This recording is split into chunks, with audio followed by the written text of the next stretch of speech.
Wow. Yeah.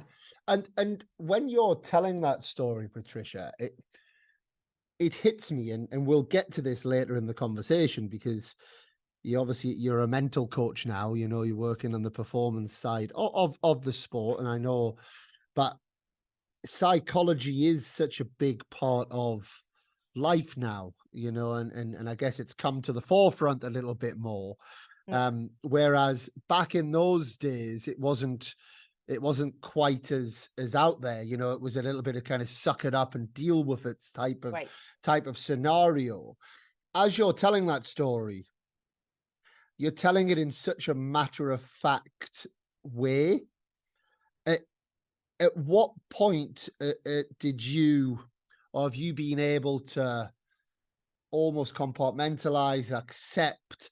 Have you worked on that? Is that work that you've gone through your life, or is that purely just time? And that's what it is. And this is how life has gone. And now I can almost look back at it in that sort of way, in almost a separated way.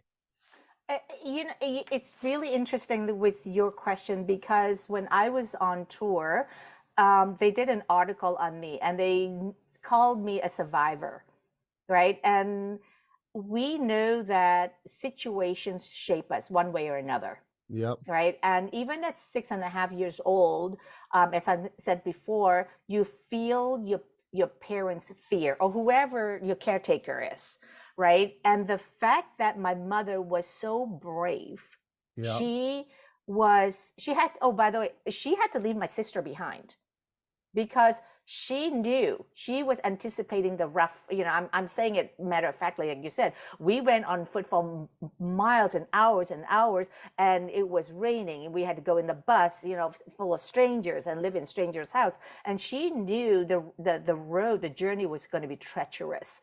And I could feel her while she was scared, but she was also dealing with the situation. It was a life and death situation, right? Yep. And it made an impression in your mind, in your brain, and you remember things like that.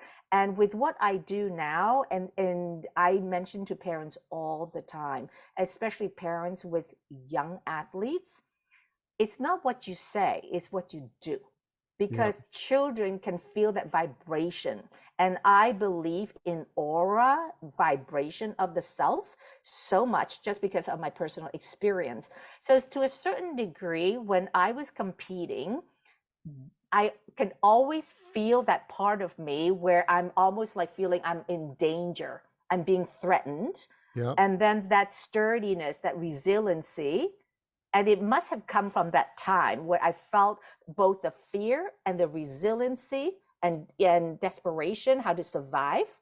That would just instill in me. It's just in me. Yeah. Because And, I don't know if that makes sense. no, it absolutely does. And I think the other thing that jumps into me on that is also what a player feels from a coach.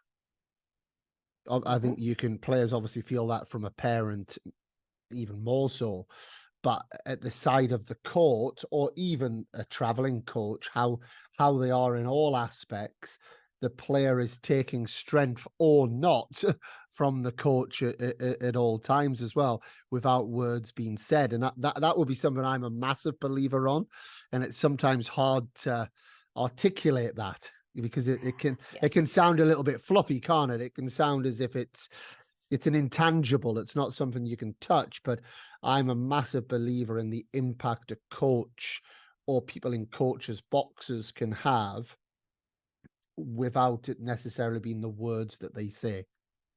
100%. Personal experience. One, where was I? I was at Wimbledon. I think I was playing or something, and it was so nervy. And I looked over, like almost. I didn't look over a lot to my coach, but I certainly at times when I needed that strength, and my coach was. I could feel his nervousness and stress, and definitely Mm-hmm. didn't help things. So after the match, I said to my coach, and I said, "Listen, I need you to be calm for me Yeah. because I can feel you, and if you can't do that, you shouldn't be out there. Just don't watch because I need you to be calm." Now, now that I'm a parent, and if you ask my kids, They will say I smile a lot watching them from the Okay. side. I do that on purpose, right? Okay. I do that on purpose, but I do that on purpose not to fake it, but I really believe in it because when you're out on the court, whether you're starting out competing or the ATP Tour or WTA, it doesn't matter. Competition is unnatural, Yep. right? It's uneasy. So I make a point of staying calm, not just because of what I do, but it is helping the players because I know what it feels like when the coach is stressed out. So I feel calm and I put a smile on my face, appreciating points because that is how I teach my kids. You Yep. know, it's really they all want to win. Who goes to compete and say, I'm going to lose? Yeah. Everybody wants to win. There's only one winner at the end of each match. So it's really irrelevant what they want, but what really the focus is, what are you going to do with these moments on Yeah. the court?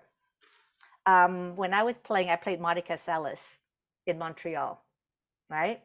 Um, and I never used to read articles on myself or watch myself play just because I didn't want to do with that. I just happened to watch. I had a really good match with Monica, who was ranked 1 at the time, and we went to 3 sets. And it's in Montreal. I was already in Canada, so it's a big Yeah. deal. The camera moved to her dad. Oh, her dad was smiling, applauding, good points. And Right. we were in Okay. the 3rd set. Right then and there, I decided that's who I want to be like when if my kids ever play. Yeah. Yeah. And that's who I mimic to this day. Amazing. Such a good story.